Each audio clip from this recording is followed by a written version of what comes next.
तोच आहे वेगळं जातीचे साप आहे.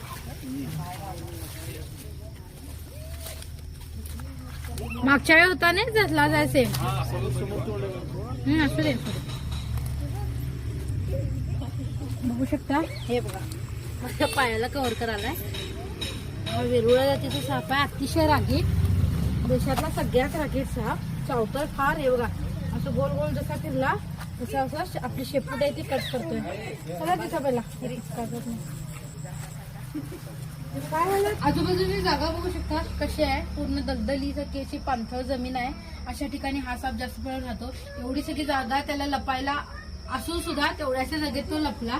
म्हणजे छोटीशी जागा सुद्धा किती इम्पॉर्टंट असते सापासाठी लपण्यासाठी. ते आपल्या डिफेन्ससाठी असं करतात.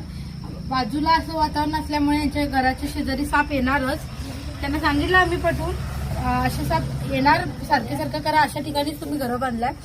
तर जरी असे ठिकाण असलं तर सापाला घाबरायची काही गरज नाही आहे. ते येतात निघून सुद्धा जातात. पण बघत थांबल्याने हे मोठं काम आहे. लक्षात घ्या. आम्ही जेव्हा सर्पमित्राला तुम्ही फोन करता त्याच्या आधी बघत थांबणं ही तुमची भूमिका असते सर्वात महत्वाची.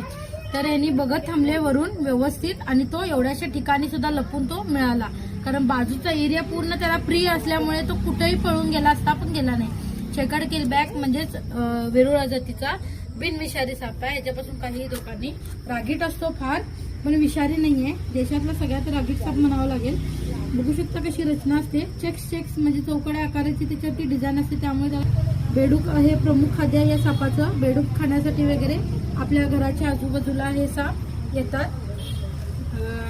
तर मगाशी जसं तो गोल गोल फिरला पालीप्रमाणे असं गोल गोल फिरून आपली जी शेपूट आहे ती कट करून पळून जातो. ही सापाची एक खासियत आहे.